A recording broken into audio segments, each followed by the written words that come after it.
네, 잘 지내고 계시지요? 오늘도 계속해서 한국교회 복음이 전해진 초창기 이야기를 나누고 있습니다. 제가 누가복음 23장 말씀을 읽어 드리지요. 때가 제6시쯤 되어 해가 빛을 잃고 온 땅에 어둠이 임하여 제9시까지 계속하며 성소의 휘장이 한가운데가 찢어지더라. 예수께서 큰 소리로 불러 이르시되 아버지 내 영혼을 아버지 손에 부탁하나이다 하고 이 말씀을 하신 후 숨지시니라. 주님의 십자가에서의 마지막 모습입니다. 복음서 기자들은 예수님의 십자가 사건과 지금 읽어드린 것처럼 성소와 지성소를 나누는 휘장이 찢어진 사건을 동시에 기록합니다. 하필이면 왜 십자가에서 예수님이 운명하시던 그때 성전 휘장이, 성소와 지성소를 나누는 휘장이 아래에서 위로 누가 찢은 게 아니라 한가운데가 찢어졌다라고 누가복음은 기록합니다. 휘장은 가리개이자 칸막이였습니다. 휘장으로 구역을 나누지요. 예수님 당시 예루살렘 안에는 여러 개의 구역이 있었습니다. 우리가 알다시피 제일 안쪽 깊은 곳엔 대제사장만 또 정한 날에만 들어갈 수 있는 지성소가 있고 그 바깥으로 일반 제사장들이 출입하는 성소가 있습니다. 그리고 그 밖엔 이스라엘 남성들만 들어갈 수 있는 성전 뜰이 있고 그 밖에 이스라엘 여인들만 들어가는 여인의 뜰이 있었고요. 그리고 그 바깥, 제일 바깥에 이방인의 뜰이 있었습니다. 즉 예루살렘 성전은 직업과 성별 그리고 민족에 따라서 들어갈 수 있는 곳과 들어갈 수 없는 곳이 구별되었다는 이야기입니다. 그리고 그 구별과 차이를 극단적으로 나타나는 게 성소와 지성소를 가르는 성전 휘장입니다. 그래서 이 성전 휘장 이쪽과 저쪽은 교류가 불가능한 구역입니다. 그런데 예수님의 십자가 사건이 휘장의 한가운데를 찢어버린 겁니다. 이때부터 직업, 성별, 혈통이 다른 사람들이 함께 만나며 통하기를 시작하지요. 근데 재미있는 건 우리나라에 들어온 복음도 같은 과정을 거치게 됩니다. 초기 복음 선교 과정에서 선교사들이 가장 큰 어려움을 겪은 문제 중에 하나가 무엇인가 하면 여성 선교 부분입니다. 남녀 유별 전통이 유달리 강했던 한국말, 조선말, 봉건 사회의 분위기에서 남자 선교사들이 여성들을 만나는 게 쉬운 일이 아니었거든요. 가정집 부인들은 남성 출입 금지 구역인 안방을 잘 나오려고 하지도 않았고요. 외출할 때도 알다시피 쓰개 치마로 얼굴을 가리고 다닙니다. 그러니 복음을 전하기가 어려울 밖에요. 또 어렵사리 이렇게 저렇게 인편을 통해서 복음을 믿기로 결심한 부인이 있어도 남성들이 모인 예배당에 나오는 게 어렵습니다. 결국 여성들을 위해서 따로 집회 장소를 마련하고 선교사 부인이나 독신 여선교사가 그들을 관리했습니다. 이렇게 한국 교회는 선교 초기부터 여자들만을 위한 교회를 따로 운영한 셈입니다. 근데 문제는 세례가 문제가 되었습니다. 예수를 믿기로 결심한 부인들이 남성 선교사들에게 얼굴을 내밀고 세례를 받기를 꺼려한 겁니다. 우리나라에 선교사들은 다 목사 안수 받은 사람이어야 세례를 줄 수 있는데 남자들만 이 당시 외국도 남자들만 목사 안수를 받던 시기이기 때문에 어쩔 수 없네요. 자, 세례 줄 때 남자 여성이 접촉할 수 없으니 이게 문제가 되는 겁니다. 대표적인 게 1895년 이북 출신으로 처음 세례받은 전삼덕 씨가 그 대표적인 케이스라고 할 수 있습니다.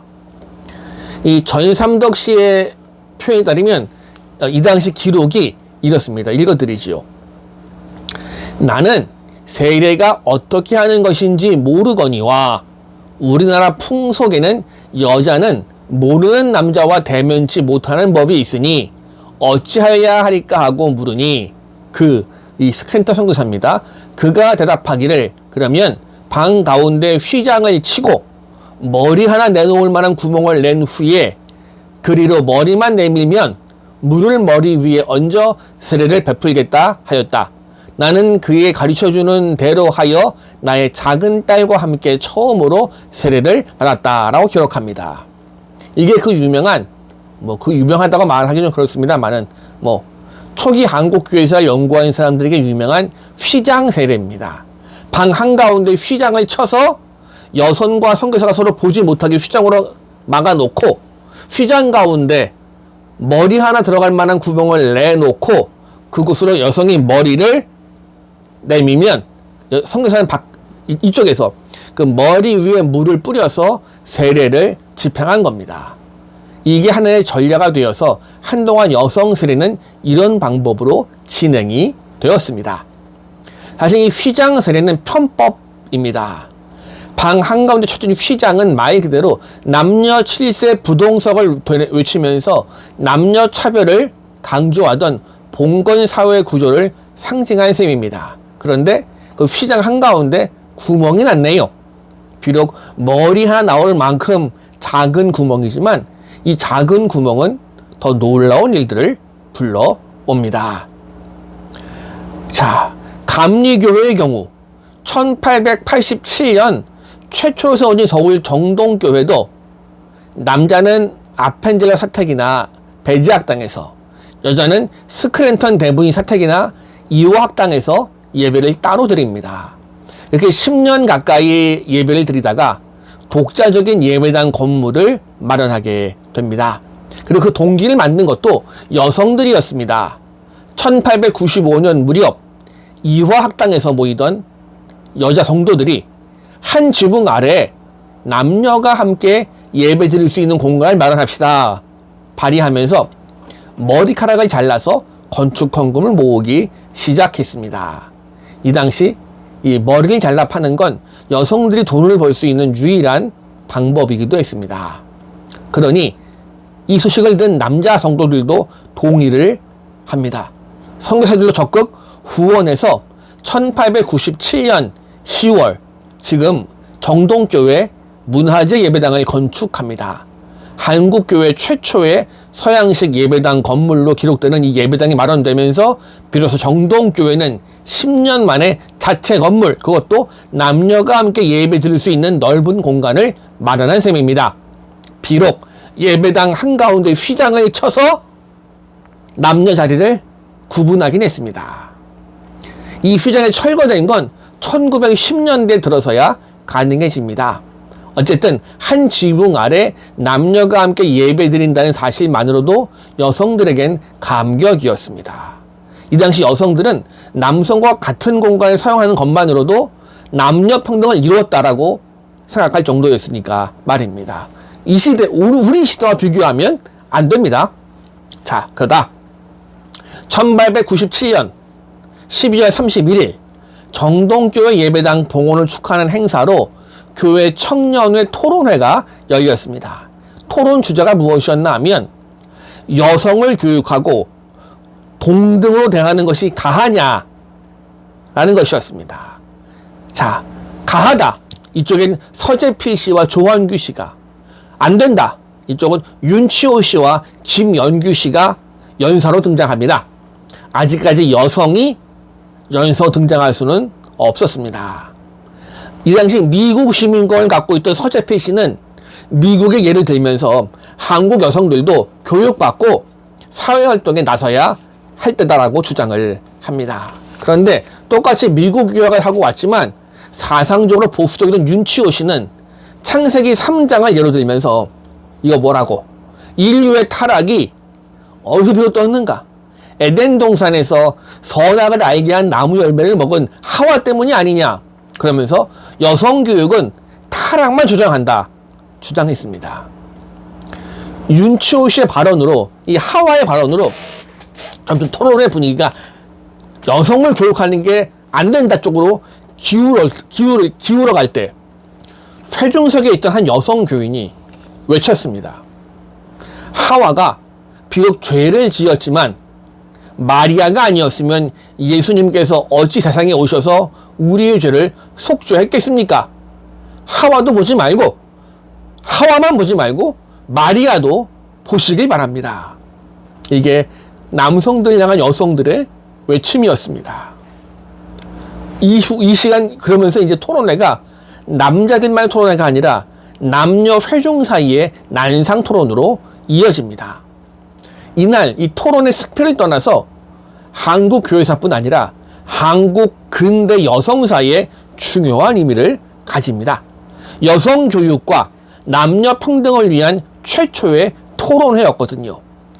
그리고 동시에 여성들이 중인 많은 사람 앞에서, 남성들 앞에서 특히 자기 의견을 주장한다는 점에서 더욱 그러했습니다.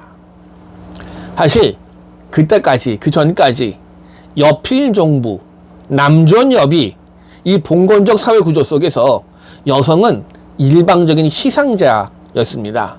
단지 여성이란 이유 하나로 가정의 중요한 결정에서 소외당해야만 했거든요. 남성의 불이한 요구와 남성의 결정에도 예외는 없었습니다. 남성들이 있는 자리에서 여성들은 침묵을 강요받았습니다. 그런데 여성들이 입을 연 겁니다.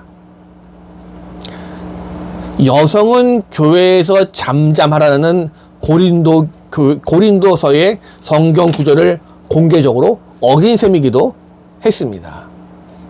그러나 그들이 침묵할 수 없었던 중요한 이유는 여성은 교회에서 침묵하라는 그 전제 조건이 무엇이었나 하면 모든 성도가 교회에서 함과 같이 라는 구절을 먼저 어긴 남성들에게 문제가 있었습니다. 교회 안의 모든 성도는 하나님의 임재 앞에 잠잠해야 됐거든요.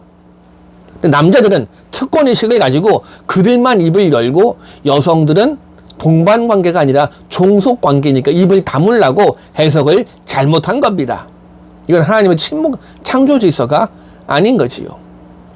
이런 분쟁을 해소하고 평화를 주시기 위해서 우리 주님이 이 땅에 오신 거고요. 그래서 주님의 십자가는 성소와 지성소를 가르는 휘장을 찢고 막힌 담을 허무는 것으로 드러났습니다. 오늘 한국에서도 여성들이 예수님을 믿고 세례 받으면서 이런 휘장이 찢어지고 막힌 담이 허물어지고 여성들의 권리가 신장되는 놀라운 일들을 이루어 내고야 말았습니다. 그래서 에베소서는 말합니다. 그는 우리의 화평이신지라 둘로 하나를 만드사 원수된 것, 그 중간에 막힌 담을 자기 육체로 허무시고 라고 말입니다. 불행하게도 오늘날 아랍권에서 이슬람은 아직도 이 막힌 담이 허물어지고 있지를 않습니다. 그들에겐 예수님이 없으니까요. 오늘 우리는 갈라진 휘장을 가르고 있습니까? 막힌 담을 허물고 있습니까? 아니면 담을 다시 쌓아 올리고 있는 것은 아닌지 돌아볼 수 있었으면 좋겠습니다. 네, 감사합니다.